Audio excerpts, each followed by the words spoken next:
Let's quickly run through those logs then before we wrap it up and move to an ad break. Silver Leaf, Van der Stel, Franschhoek and Silvertree bring up the bottom of 4. In Division 1, Strand United are top of the pile with Rugby University and Jooster River as well as Northerns. In Division 2, All Saints, Rockland and Watsonia bring up the top 3. In Division 3, it's Caledonian Roses, Retreat and Violets with Young Ideas and Perseverance in the middle. Of course, you remember we had Sali Suka from, at least Cecil Lateghan from Persevere. What a pleasure to have him here. He brought Paddy, just like you're going to tell us about Temperance. We had him here telling us about the history of Perseverance last week, so that was fantastic. We're going to get to that in a second. Masi Pumulele is at the top of Division 1. Vineyards is at the top of the Paarl region. And of course, coming up in a couple of seconds' time, it is time for our Q&A. We asked you to send us your questions on Twitter, on Facebook, on the Club Rugby website. In general, to just send us your questions. We're going to take a look at Q&A and, of course, put the union on the spot when we get back. See you in a moment.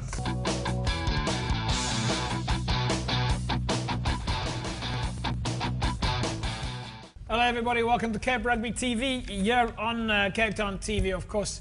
We'll take a look here every week at logs, results, fixtures, and a whole lot more.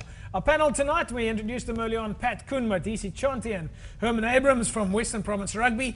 Now, we did ask you to send in your questions. Ons het vir julle gevra om vir julle ons vragies te stuur, wat ons vir die paneel kan vra. En julle kan dit op Twitter doen en op Facebook doen en so voort. So if you want to ask us any questions, please do so.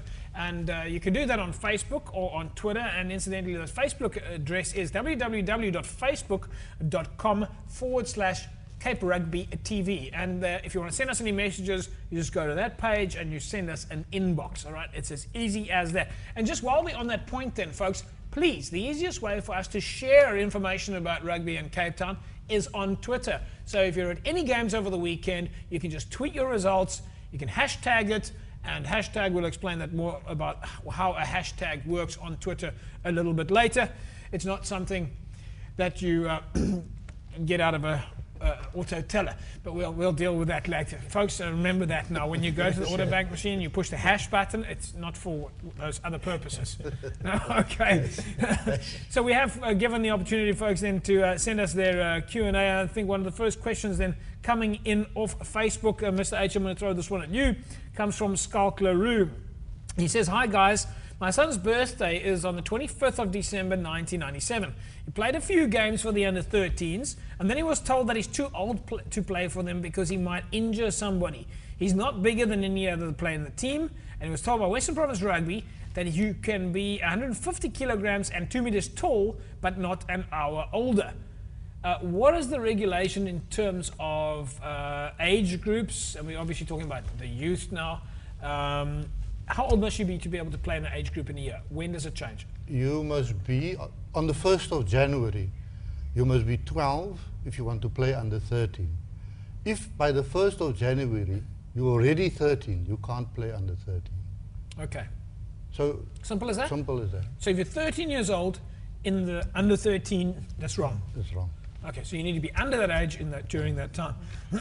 Pat, I mean, it's going back to the Springbok saga, we heard Tim Noakes say, and folks might find this interesting, that if you were born after, it makes it kind of difficult to one day become a Springbok because you're always playing in the year behind. You got to be extraordinary, really, to be on top if you're later in the year. Yeah, very difficult. Unfortunately.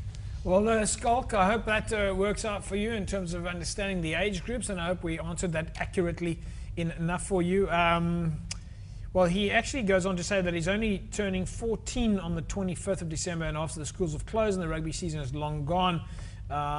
So it's a slightly tricky situation. So, folks, bottom line is make sure that you are under the age before the 1st of January. Stage? Make the babies early. Make the babies early. Okay. This is a family show. Moving then to our Twitter question, and our Twitter question comes in from DIY Boys. The question there is, are there any good registered clubs or rugby clinics in the Mitchells Plain area for 10-year-olds? On stage? I am shocked. those people don't know about the renowned collegians in that area. There's also Rocklands, and there are regular clinics in the area. Okay. If I want to get in touch with that, how do they find out? Who do they phone? Can I phone the union? They go to a website? Yeah. I think the best would be at the schools. You know, the schools are normally the people that we engage in to stage the clinics. So, but the best would be to join up with a club like Collegians, where you have every week they will, you know, there's training. Yeah. For that age group. And I believe we've got Collegians on the show next week. I'm hoping so. Yeah. Get them in here, let them tell them their story. Another question then coming in on Twitter was from Bradley MZ, nickname Guy Jin. He asks, is club rugby being televised? If not, someone should film these games and make highlights packages for them. I think I'll see if I can answer this one. And no, club rugby games are not officially televised or officially broadcast unless there's enormous sponsorships or enormous broadcast deals around it. So folks, certainly from a Cape Town TV point of view, we can't afford to do that. So what we are asking is, please, if you're out there, it's as simple as taking your cell phone and pointing it and upload it to YouTube. Then send us the link and we can download it and put it on the show. And if you're going to use your phone to capture some footage, just try and get short clips, nice and close, and hopefully we'll be able to use that. We do not expect you to see the scrumming infringement on the other side of the field. Patty, scrums have been broken up quite a lot, though. It's getting a little bit technical out there. Very, very technical. Sometimes it's difficult for a man who's in rugby for all the years and he still don't understand the law. But I mean, most of the referees are coming to make that very clear to us. So let's hope we're going to get there. I thought for a moment he was going to say most of the referees don't understand the law. Well, we'll speak to No, Joey. I'm not saying that. We'll speak to Joey Salman about that. Mandisi, let's ask you then, in terms of the players that are playing now at UWC. Again, you guys had a chance to play against some of these big teams now. The laws, is it difficult for the players? Is it quite technical? I mean, how much studying do you actually have to do as opposed to just playing rugby? It is a bit of studying to understand the rugby laws nowadays. But we try to be more practical in terms of making them understand, invite referees in the Western Province to teach us. I mean, to do it practically in a practice session. Okay. Then our players get to understand it better. And they can ask questions, they can do it and make mistakes, and the referee can correct them there. So you've got referees coming out to the club from time to time? Yeah, we do invite. To work with you, that's fantastic. Yeah. All right, folks, it's time for that feature, Union on the Spot. Again, you have the opportunity to ask these questions. So we don't just sit here looking pretty. That's you, Mr. H, and you, Patty. Especially when we start looking at some of those historical photographs of you at Temperance going back, we'll see just how pretty you were in your day.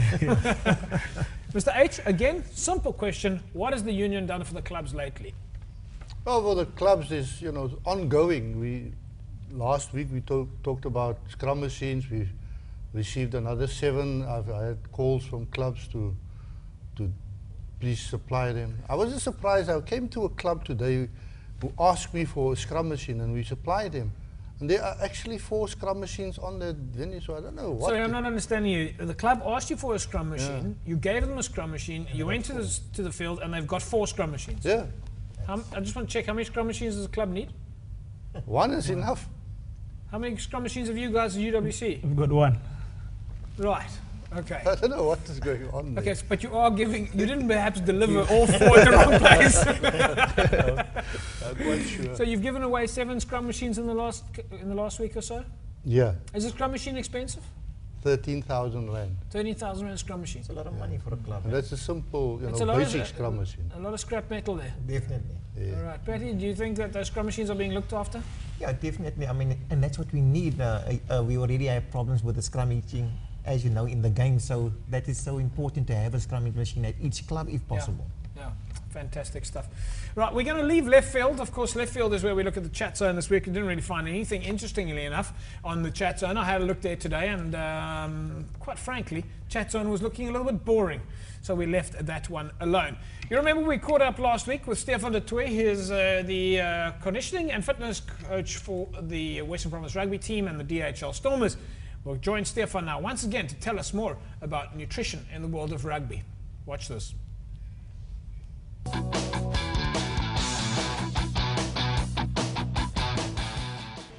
Hello everybody, we're back here at Newlands where of course we've got Stefan de Toer, the fitness coach for the DHL Stormers, and we're going to have a chat with Stefan today about the different types of supplements that you can get for your players at a sporting level. Steph, if we look at the market today, you get things like proteins and carbohydrates and joint supports and so on. And as you can clearly see, we're live at Newlands. But let's look at something. What is the variety of different supplements that you guys would use at the Stormers? Sure, it can get quite wide and quite detailed. We try and focus on the specific things that works for us. Off season we use a lot of protein. We use a mixture of carbs and protein. That would be something like this, the Synergy Whey protein. Yeah, which is great. It's got 72 grams of protein per 100 grams in it. The 5XL a little bit less, but then a little bit more carbs, which we give to the players that are slightly overweight. We use BCAAs and the creatines off season, which is basically the 4 big products for us. Yeah. Then obviously after using the creatine, we start using the fusion creatine, which is the mixture of carbs and creatine together, which the players really love. It's got a great taste. But then in season, you can see the joint support over here is one of the products that guys like Andries Becker, Dwayne Vermeulen, we just issued them with Is joint support very important for guys that have had injuries? I would say so, yes. And obviously with the amount of rugby that we play and we condition them to play that amount of rugby, is that they get knocks and bruises. Some players are heavier than others. Their joints take a lot of impact. Some grounds are a little bit heavier than others, but Andries has been a believer in this for months, for years. So if we look at a club rugby player or a schoolboy rugby player, let's focus on the club rugby guys. A whey protein like this, for example, a Synergy Whey protein, how would you suggest that they use it? Twice a day? How many times per week?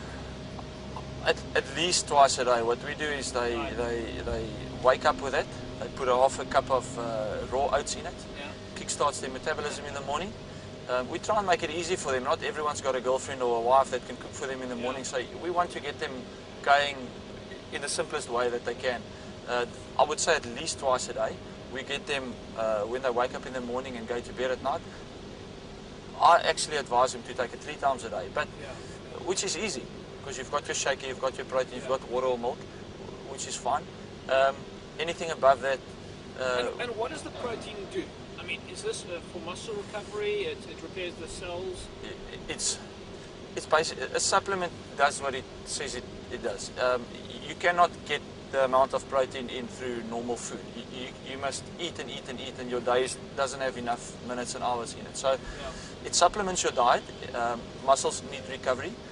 These two actually go hand in hand. Those are essential. So would you combine these two, Synergy Whey protein with the branched chain amino acids? Definitely. We advise them to take this before and after gym. I think the amount is 10 grams that they take in a nice cold water mix. Nice and refreshing. It's got a lovely taste. It's got a nice grape flavored taste. It's slightly different from this, but before and after gym massive, and then any time in the day, 3 times at least.